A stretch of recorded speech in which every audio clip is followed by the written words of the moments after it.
Hi everyone! Hello everyone! No. Welcome to this big day.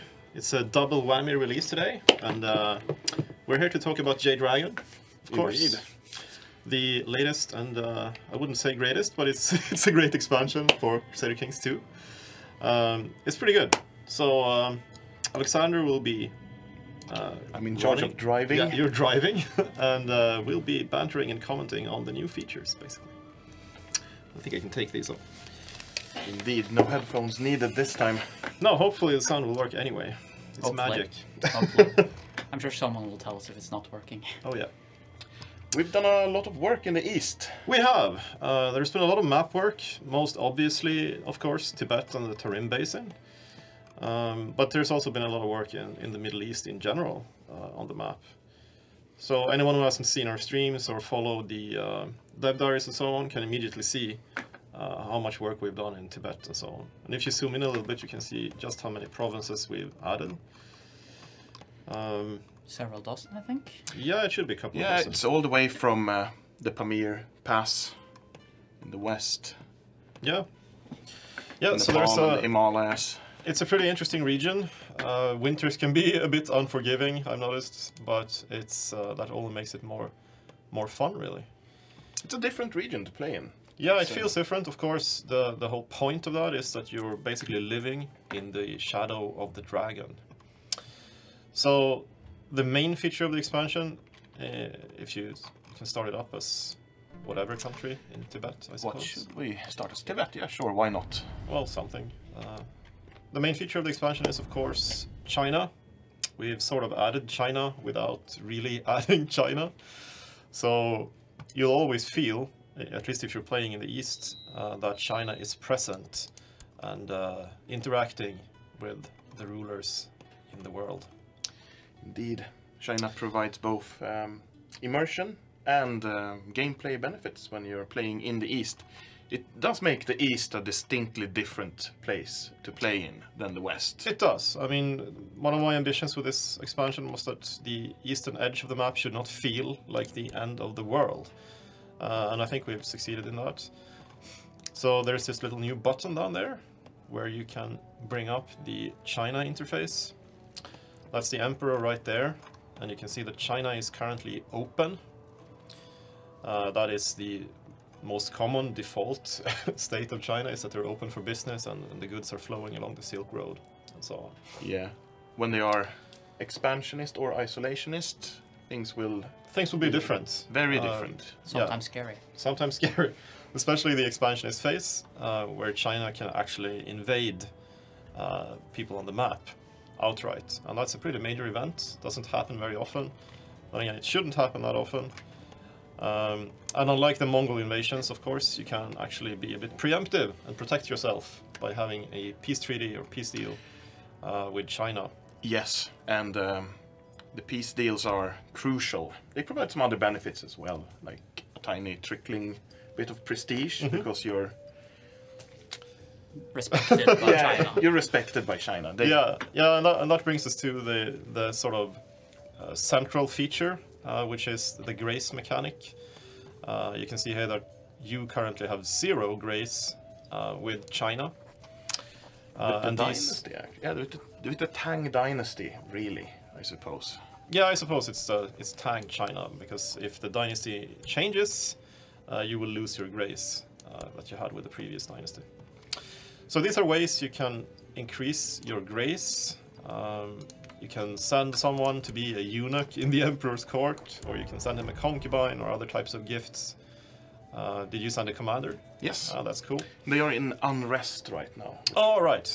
So that's the other thing about China, is that you can see up there what's going on within the country. And currently there is apparently some sort of unrest. And that can turn into a full-blown civil war, for example, or it can calm down. And there can be various outcomes. For example, the dynasty can change and you will lose all your grace. Yeah, it can also be a pretender from the old dynasty. Yeah, it's an interesting period because stuff, shall we say, can show up on the edge of the map and go west. So it can be a displaced prince, it can be an Altaic tribe like the Karakitai, or rebel generals What else is there? Jurchens, Mongols. Yeah, Jurchen raiders. Oh, right, yeah. So again, it shouldn't really feel like the edge of the world. And we can see here ways you can spend your grace as well. Peace deal is of course the simplest one. But then China is full of magic and wonders. So you can request Chinese court physician, which is a very good court physician. Chinese artifact, siege engineers. Yeah, artifacts. That's your favorite. My personal favorite. Yeah, there's some really cool stuff in there actually. Siege engineers are commanders with very good commander traits. Fantastic when you're planning a siege of like the powerful forts in India or something. Yeah, probably especially valuable later in the game when it gets well, hard to siege down holdings. Then request strategists. Those are another type of commanders. Yeah, it's a long-term bonus. The siege engineers are short-term. Yeah. While the strategist will train your existing commanders with cool traits. So if you have your heir as a commander, for example, you can train them with cool traits. And yeah, I really love that they can actually pass these cool, awesome commander traits on to improve your realm a bit long term. Scholar bureaucrats, that's a courtier with a minor title that arrives, reducing the build cost and build times. Incredibly useful if you want to build up a massive realm. Yeah. If you're playing in Tibet especially, you have a bit of tribal land you need to develop at the very start. Having one of these really helps. Can be very good, yeah. Yeah. Or if you want to go into the steppe and conquer that, it's a lot cheaper once you have one of these. Yeah, you need to stack up some cost reductions if you really want to conquer the steppe. Yeah, no, but the steppe, it's costly to build up for sure. Step by step. Master engineers, oh, that was talked about. No, master engineers are the ones that build special... Yeah, they build little province modifiers that can be quite useful over time. Especially the tech modifiers. Yes. They provide a significant amount of technology points. They really do. Their modifiers last for 20 years or something, I believe. And most of them give a lot of tech. So this is the technology option. If you want to race ahead of your enemies in tech, go for this. It's a good option. Trade contract, Silk Road. Need to show off the Silk Road for that to make sense. Yeah, we've done a lot of work on the Silk Road as well. As you can see, there are a lot more routes, so it's much harder to cut it off. In fact, you can't cut any route completely off anymore. No, there will always be a tiny trickle of trade. Something will trickle through. Again, because it's not very fun if you're playing in the far west, and something happens here along the edge of the map that completely cuts off all trade. Plus, it doesn't make much sense to be able to completely stop all yeah, trades. I know, it's kind of not very realistic at all. And there's an additional starting point here. I believe this is Radanite trade that came this way. All right, it's inspired by the Radanite trade network. Yeah, it's a mixture of the most significant Silk Road routes and the Radanite routes to spice things up. Yeah. So this route and the one through India, for example. Yeah, I think it's a far more realistic representation. People might think that the Silk Road was a specific caravan route, but that's not really the case. So I think it looks pretty good, and it also makes playing in India even more interesting. Yes. And it's more strategic now, since now you can only build trade posts in specific locations, but they're a lot more individually valuable. Yeah, that's the other main change, I think, is that there are fewer pre-scripted positions for these trade posts, and they can be built up more. So they're, really golden goose positions that you really want to control yourself. Yes. You will fight for these, is all I say. And they are more... like, you used to siege them and they were destroyed, and now they are kept, so you can... Or unless you siege the entire province. Because you can still raid your enemies and destroy their Silk Road trade posts, and that's a lot of gold down the drain for them if you do. Yeah. I had it happen to me in a multiplayer once. I had it happen a bunch of times because I was right by the steppe over there, so they kept coming to raid my Silk Road trade post because I had the great idea that I'd make the AI better about raiding, which I suffered for thoroughly. Oh yeah, the Tarim Basin is now, shall we say, a very dynamic place. Yes. to be. This area in general is way more fun to play in now. I think for every 3 provinces there used to be 1 or something. So there's plenty of interesting characters in all start dates here. I believe in 769, for example, you have some Han characters you can start as, which is semi-rare. That's a new culture as well, and the Taoist religion, of course. This is a requested culture as well, the Saka. Interesting one. Iranians that were heavily influenced by the Chinese. Ah, right. Yeah, no, it seems like a lot of cultures went to that region to die, basically. So there are a lot of interesting remnants there, the Heftalites and all kinds of weird They all melted together and then they got destroyed by various nomadic peoples. Yep. We also added some weird religions as well that I'd never heard of, like the Kurmasta, for example. Yes, the Kurmasta that is from this area here. Could make an interesting game if you want a sort of a tougher challenge, I suppose. It's possibly harder to succeed with than Sunnism even. Possibly. I haven't actually tried a World Conquest game as Kurmasta, but I think I will. They have some neat tools. Their patron gods give powerful bonuses. Yeah, no, they're cool. Yeah. Yeah, well. Let's let the team in. Yeah, let's let the team in and celebrate a bit, and then we can ramble on after that, right? Yeah, so for sure. So let's see if we can get the team in here. Hopefully. Hopefully. Hello! And here they are! Product manager, project lead, Oh yeah! content designers, new project lead, artist, programmers, QA, everyone. Who cares about content design, right? Fantastic. Well, you were in the wrong place in the line. You weren't with the other content designer. What up? All it takes to make a game of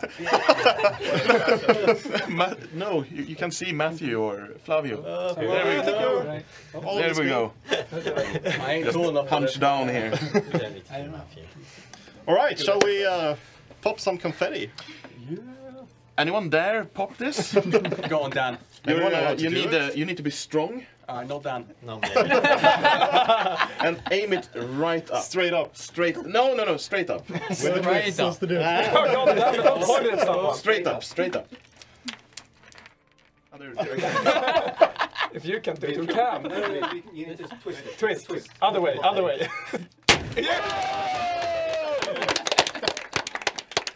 Dragon! We did it! No? What? Oh yeah.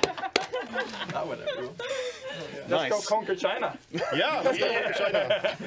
Fantastic job, team. I really hope you people will love the expansion as well. And, you know, I'm proud. So I will.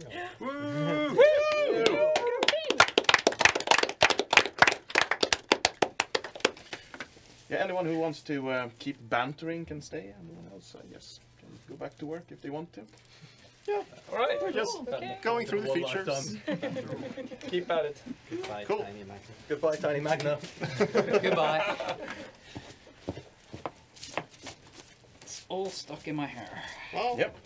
mostly in my lap, I think. Well, you have a bit less hair. All right, let's see if we can still control the game with all of this confetti. Yeah. Well, let's brush it off. We should have a leaf blower here or something. But, That would be great. yeah. That would be brilliant. Whoa. So, where were we? Well, I think we finished talking about the Kurmasta. We were talking about the Silk Road and then we slipped onto... Yeah, we're all over the place. Anyway, more ways of spending grace. Imperial marriages. Yeah, that's really cool. You can marry into the Chinese imperial family by requesting a princess Yes. from China. An interesting thing to consider when it comes to grace is that grace doesn't scale depending on how big you are. It's how much they like the tribute you give. So even as a, let's say you're playing this tiny count, you can find the best type of tribute you can, and then you can get an imperial marriage. And for a count, an imperial marriage is quite a feat. Oh yeah. Every prince or princess will come with an army that you can raise. Yeah, it's sort of an honor guard that they come with. In a similar way to how Chinese tributaries work, which we haven't really talked about yet. Yeah, and unlike the tributaries, you can use it on the defense. Yeah. On the attack, I mean. Yes. On the attack, yes. Yes. They're yours to use as you please, pretty much. For as long as you or one of your kinsmen are married to a princess. Yeah, if they are in your court. So it's similar to a normal alliance arrangement, I Yes. suppose. You also get a peace deal when you marry a prince or princess. Automatic peace deal. Though there is a discount if you already have one. Yeah, there is. But this is a powerful tool, imperial marriages, for any tier of ruler. But the smaller you are, the more impactful the honor guard will be. Yep. So they're basically ranked in order of cost, I think, grace cost, these actions.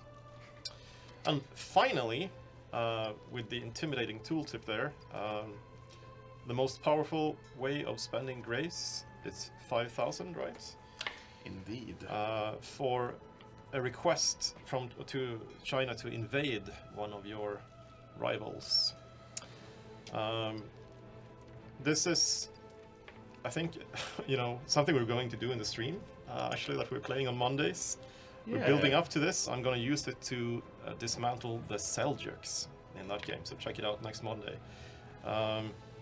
They need to be big and powerful, and you get the choice of joining in when you do it. Yeah, So, you can help China trash your enemy. And the way it works if you win, or if China wins, is that the top tier titles are destroyed. So all that remains are basically the vassals. So you can really cut someone down to size using that, so it's an extremely powerful tool. yes. Worth noting, though, is that, of course, you're never guaranteed success. And if you ask China to invade Byzantium, you better provide a road for them to go there. Otherwise, it's going to be questionable if they succeed. But if you have a massive Tibet or Abbasids, for example, that's... Yeah, it's more powerful if they're expansionist, right, as well? Or did we change Oh, that? and it has nothing to do with expansionism. It's Golden Age. All right, Golden Age. Sorry, yeah, that's a status that can exist in China also, like unrest there. Golden That's Age a- China is scary. That's a fun, rare occurrence when China is expansionist and in a Golden Age. They are an unstoppable juggernaut of destruction. As it should be. Yes, it's very rare. It won't happen in every game. But when it happens, you will notice the impact, because they will go on a conquering spree. Yeah, the For Aztecs. sure. The Aztecs have nothing on that. Nope. I think. All right, maybe we should show the diplomatic range as well. Yes, you go into the China screen and press open map mode. So anyone in range can basically interact with China, and anyone can get news from China unless they turn it off. But it's fairly easy, for someone to have a foothold in the east, close enough to the Silk Road, so that they can actually start interacting with China. Yes, for example, if you form a Crusader state, then you have... Now that's an alliance to be feared, yes. right? And the Byzantium is the furthest realm with Chinese contact. I mean, it's barely there, but it's through the Silk Road. But it was it's very intentional, because we felt that it's a popular area to play in, and you should be able to interact with China as a Christian realm as well. Yeah, and it's historical that they sort of knew about each other. There was, the Roman Empire was kind of the counter empire to China. Yeah. Generally, powerful AI realms will be less inclined to, bend the knee before China and, try to appease them. So, provide a more historical base. So, but if you're playing in the Byzantine Empire, you can go for imperial marriages as much as you like and try and... Yep. I mean, the trade routes are open, usually. Yeah. So, cool. What else did we add? There's some stuff not quite related to China, just to throw a bone to basically everyone who buy the expansion, even if you like to play in Ireland or Iceland or whatever corner of the world you like to play in. For example, we have some new CBs. There's a ton of new CBs even. You know, you worked hard on these.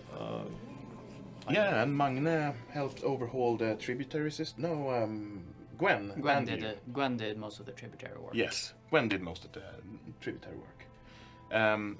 The Tributary system has been overhauled and made entirely scriptable, and there's several different types of them. Yeah. You have the old ones that you get with Horse Lords, and a new one with this expansion, and the Nomads have the most powerful one. So there are 3 types in total. But generally you have CBs like Force Vassalization, so that you can expand slightly faster, but at the same time you will get vassals that dislike you because you declared war on them, and they might not be the correct culture, for example. Yeah. So part of the core intention with adding more CBs was that we felt you should be a bit freer to act in all situations, even if it costs you something to do so. You should not have your sort of hands tied. So there should be ways of expanding in most cases, even if it can be costly and have consequences. Yeah. Border disputes, for example, is we made sure to make them immersive as well as useful.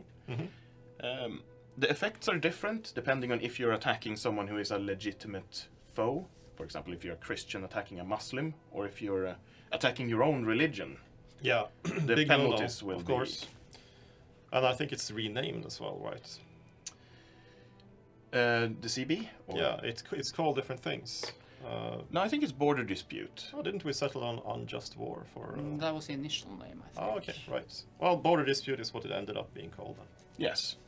And it allows you to war for any bordering county. At significant cost. Yes. And here's the tributary state. That's a permanent type of tributary. The main difference being that you get less money and you can't call them to war, but they will provide you with levy reinforcements. They pay tribute in the form of soldiers that arrive in your holdings when you need levies. Pretty cool. Yeah, it's neat, and you can also chain them. So I could make all of these into a chain of tributaries. It's really cool. I mean, you can simulate a lot of historical things with it. For example, the system here. As you can see, some of these states are tributaries of the Abbasids, as they were. This helps in that the Abbasids don't immediately conquer this area, as they didn't do that historically, because they paid them off in the Backed system, I believe. And as you can see, the tributaries are chained down here, and that's something you can legitimately do yourself as a player. Yeah, cool stuff. If you feel like it. Make the world pay you tribute. Make the world tributary again. Alright. There's plenty of other interesting CBs as well, but as Tibet we don't have access to too many of them. It's like if you're playing a count, you usually have a claim on the duchy, right? Yes, if you're a count, you can war people over land that belongs to a duchy that is not yet created. It's like you're naming yourself pretender of this area, and then if the duchy doesn't actually have a holder, that's your claim to it, is the fact that might makes right. Might makes right, and this is my territory, and I'm gonna prove it. Yeah, but it's useful in that limited context, so it should still not feel overpowered. And that was the idea also with a lot of these more permissive Casus Belli, that it would be situational.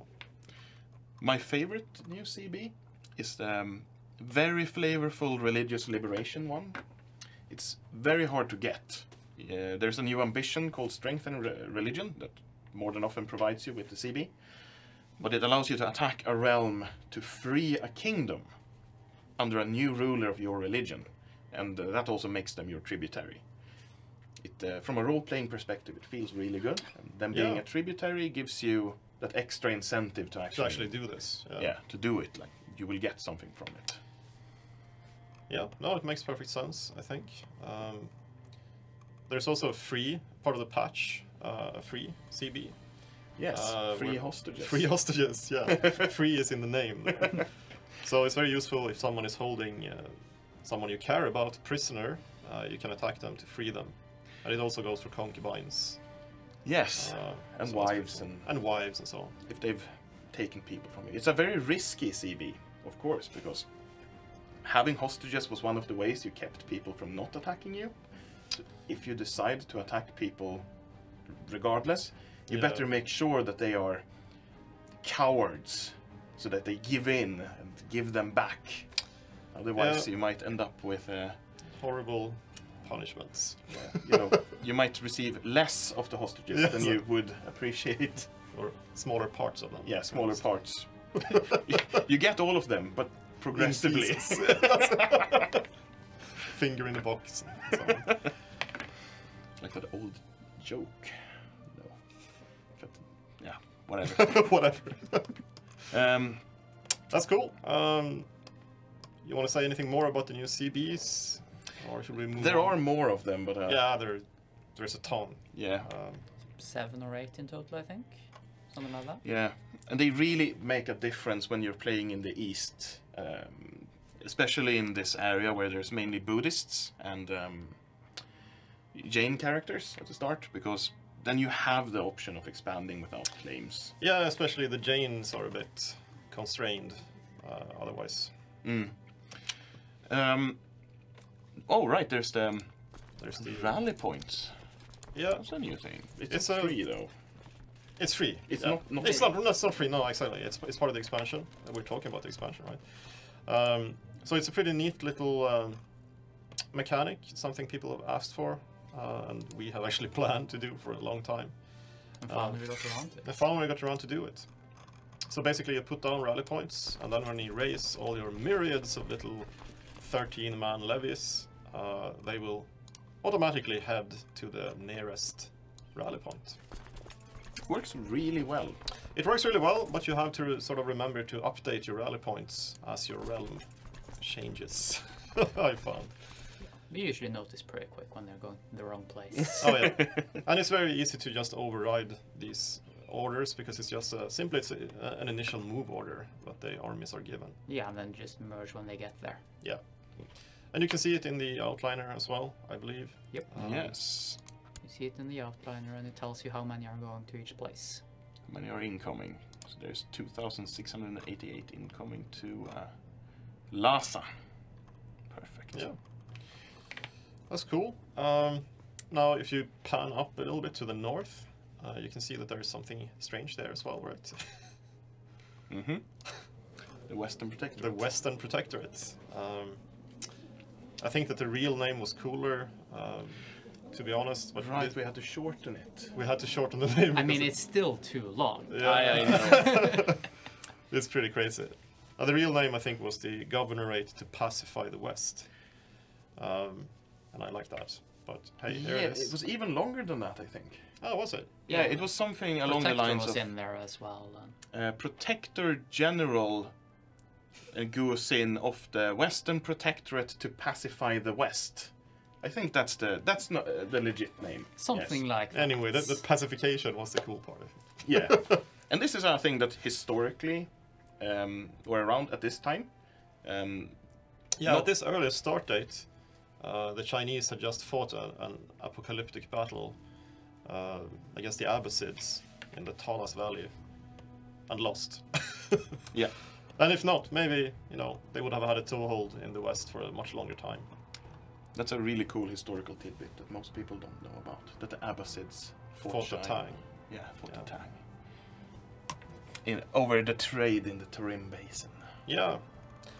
And it was, yeah, can you point out Talas? I think it was north of Fergana there.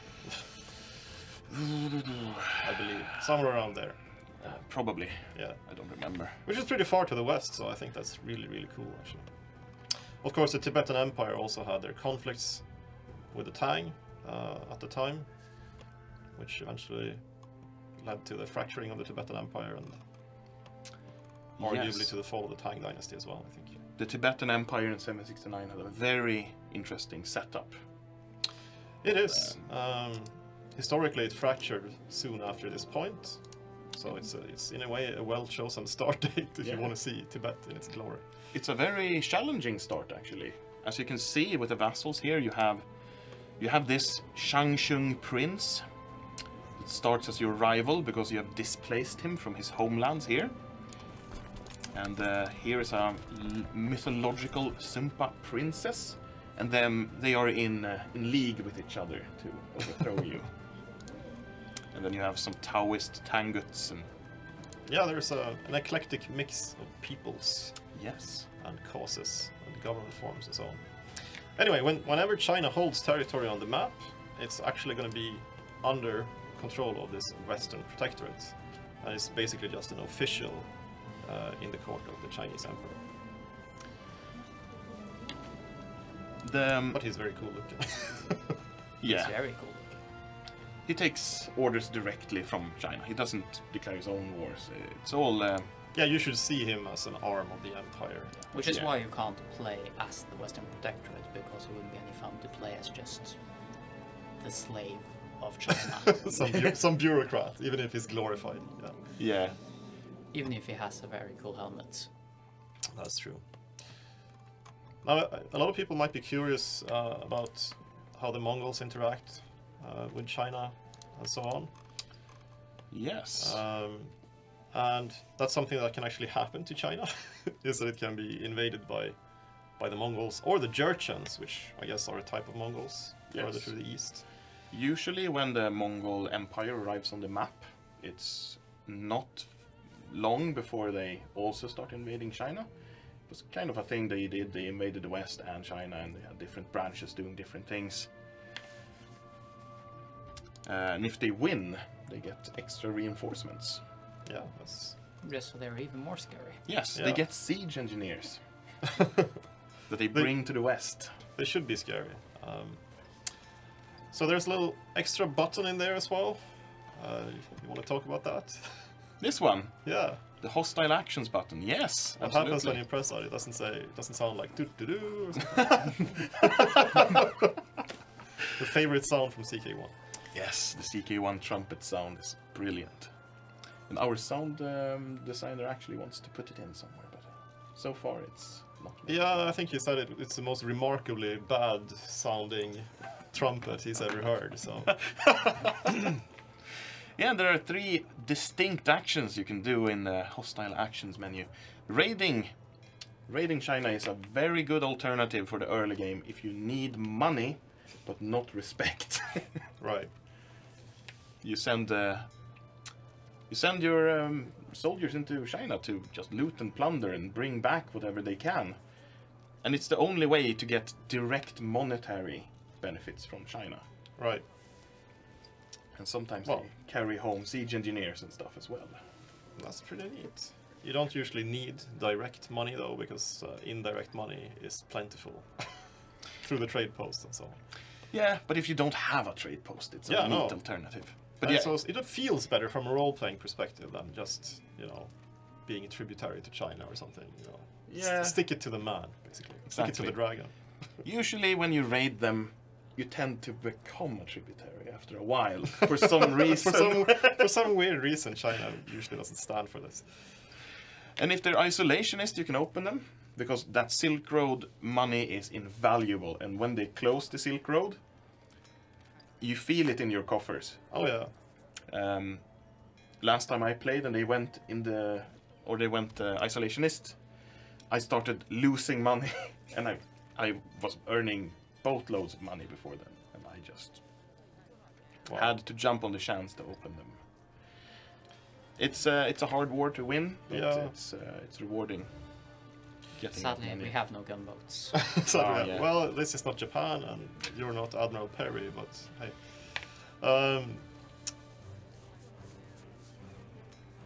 What else? Invade. Right. Indeed. And my god, that tooltip. Yep. But all you need to know is in the top description there. It's this is an end boss where you choose when to fight it. So if you expand, maybe you unite India or something under the mythological what was he called? Samrat Chakravartin, I think. Then you might want an extra challenge. I don't know what that is. Or It's, who that was. Some mythological. I don't know really, but you can unite India. Awesome. You unite the three empires, Rajasthan, Bengal Empire, and Deccan Empire, into India. Anyway, if you've reached critical mass, so to say, maybe you're playing as the Abbasids or something and you've expanded up here. You want to recreate or you want to win the Battle of Talas. Of course you do. Yes. And you can choose to invade them, and that's incredibly hard. Absolutely incredibly hard. It's pretty punishing, right? Yes. Should we show up some of the other map changes, perhaps? Oh, the map changes, absolutely. They start here. Let's see, can we get rid of the... Now these are obviously free, so you should already have them if you patch the game. Yes. And here you can see one nice little feature as well. The Wasteland now gets colored. Yes, Wasteland coloring. Yeah, it's a setting, much like in EU4. You can choose how you want your Wasteland to appear. Indeed. And some people like it, you know, looking like it's you who own it, but... And those who don't have those the who option don't not to. can turn it off. Yeah. You can have any combination of options you like. And if you like the old black Wastelands, then you can have those as well. Yeah, I play with that. Yeah. Yeah, this desert is great. It adds a strategic layer here, especially when there's a Crusader state. But generally, the map of the Middle East is so much better now. It's barely comparable. It's a great area to play now. Yeah. No, it's both more fun and more historical. So it's kind of a win-win. Yes. Really. And as the Silk Road passes through, there's even more reason to play here now than ever. Yeah. I always like to play there, though.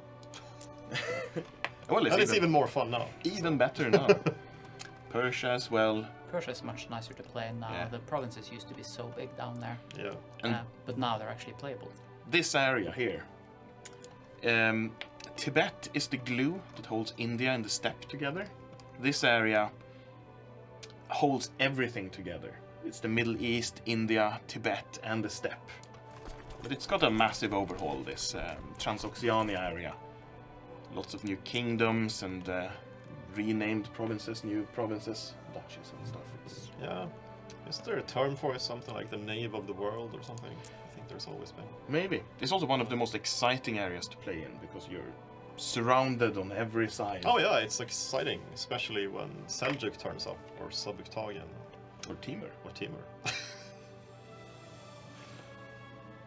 And the Tarim, we showed off the Tarim and Tibet. Alright, we have one more area. Sardinia. Yeah. Corsica.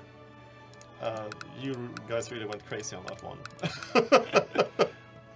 To be honest. It's fine. It's like Sicily. Yeah. No, it's cool. But, you know, what, it used to be one province, right? Sardinia? Two. Alright. This used to be 3. Yeah, so 2 in Sardinia and 1 in Corsica. Now 7 total. It's a fun little area to play if you really don't want to play in the east, I guess. Then you have this, a new little kingdom. And there's plenty of new kingdoms in the Middle East as well. Iraq, Al Jazeera, Syria. And they have localized names if you're playing certain cultures. Like, if you manage to become Assyrian and you're ruling Iraq, I believe it's called Babylon. How awesome. That is Who doesn't want to play Babylon, right? Well, I think it's about time to wrap it up. And Yeah. we won't keep you guys. Just get out there and Play the game. the game. Yeah, play the game. Do some of the new achievements. They are pretty cool. Yeah. So we'll be keeping an eye on the forum and so on. So if you have any feedback or problems or anything like that, just let us know. We'll be here. Thank you. Thanks for watching, guys.